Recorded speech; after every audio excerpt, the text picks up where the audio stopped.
Hey guys, welcome to the KJ Methods YouTube channel.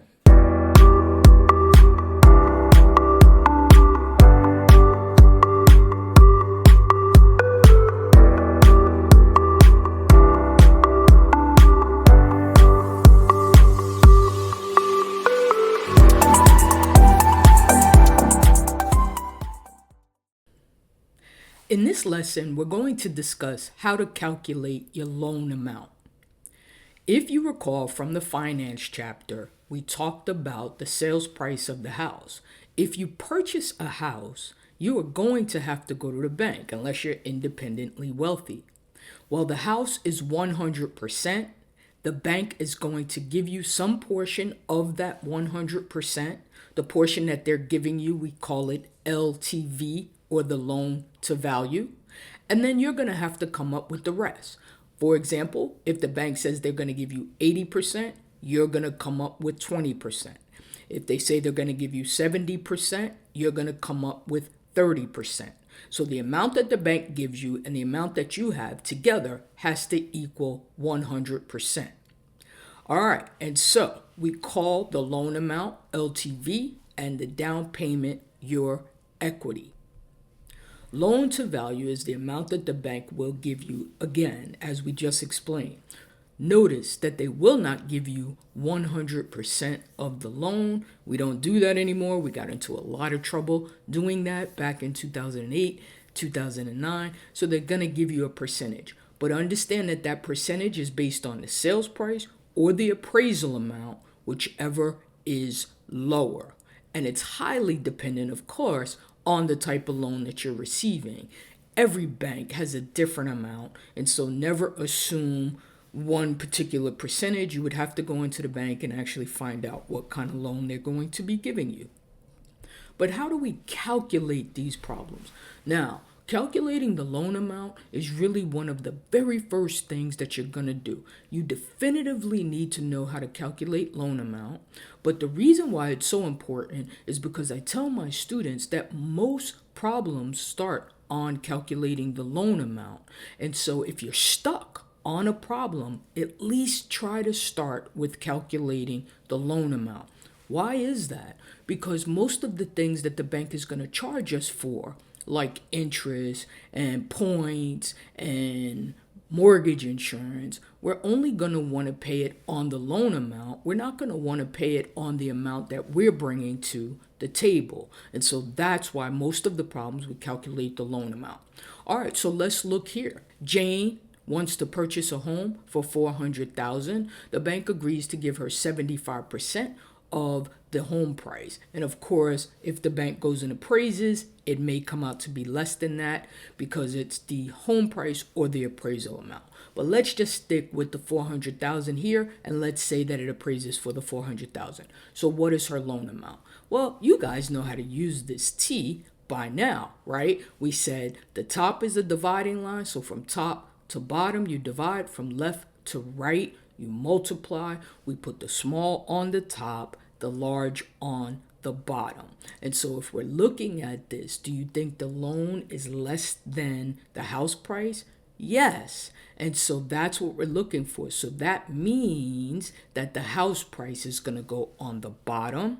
We always know where the percentage is going to go, so that's really easy. And then we have $300,000 is going to be the loan amount. Now let's just look at some variations of the very same problem. Sometimes they just move the numbers around, try to trick you, but we have our T, so it's not going to be tricky for us at all. Jane's loan was $200,000 and it was an 80% loan. So what was the house price? Well, if the loan was $200,000, we can go ahead and put that on the top, and 80% goes there. Put the 200 in your calculator first, divide it by 80%, and you will get $250,000 was the price of the house. Same thing on the right side. Jane's loan was $200,000. The house price was $275,000. So what was the loan percentage, or the LTV? So we put the 200 at the top, the $275,000 at the bottom, 200 in your calculator first, divided by 275, and you will get 73% was the loan to value. These problems are pretty simple. All they do is move it around the T. Now, how do we calculate the down payment? Sometimes they say, well, they don't want you to calculate the loan. They want you to calculate the down payment. And then again, students get confused. But isn't the down payment just the flip side of the loan amount? In other words, if the loan is 60%, then your down payment is 40. If it's 80%, your down payment is 20. And so we can figure it out that way. Jane wants to purchase a $300,000 home. If her loan amount is $240,000, what is her down payment percentage? And so sometimes we can do it this longer way. Some students do it like this. It's totally fine if this is the way you decide to do it. You can put the 300 there, the 240 there, and then you can say 80% is the loan amount. And then what you would do is take the 100%, the full house, minus the 80%, and then the down payment is 20%. But then you have to take that down payment and then multiply it, right, by the home to get you the $60,000. Or you can do it a shorter way.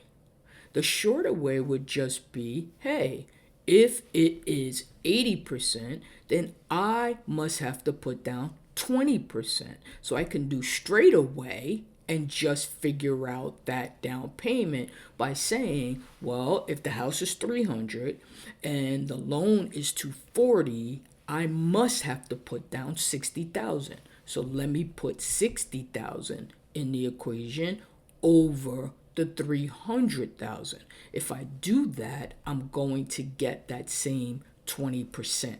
As you see, there's more than one way to skin a cat. It really is the way that you see math. But I think more important is, do you understand the question? Do you understand what is going on? This down payment gets students confused a lot, but it shouldn't, because the down payment is just the other side of the loan. If you can figure out the loan, then you know the rest is your down payment. Jumpstart your real estate career with KJ Method. Pass the exam with flying colors, only with KJ Method.